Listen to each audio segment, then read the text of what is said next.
बिस्मिल्लाहिर्रहमानिर्रहीम। अस्सलाम वालेकुम नाज़रीन, HRJDO न्यूज़ के साथ मैं हूं अली जाफरी सोलंकी और मैं हूं किरण सुमरो। सबसे पहले खास खबरें।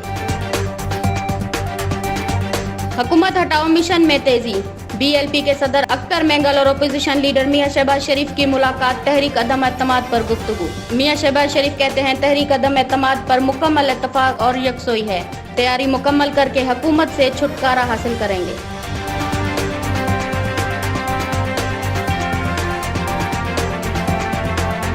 अपोजिशन की मुमकिन तहरीक अदम एतमाद को नाकाम बनाने के लिए हुकूमत का प्लान तैयार। तहरीक अदम एतमाद पर वोटिंग के रोज हुकूमती अरकान ऐवान में नहीं जाएंगे। मनसूबा आला क़यादत के दरमियान रात के इजलास में तय हुआ। फैसला किया गया कि अदम एतमाद वज़ीर आज़म समेत किसी के खिलाफ भी आई तो इस प्लान पर अमल होगा। HRJD न्यूज़ से अब तक के लिए बस इतना ही। मज़ीद खबरों और अपडेट्स के लिए विजिट करें हमारा YouTube चैनल HRJDO न्यूज़।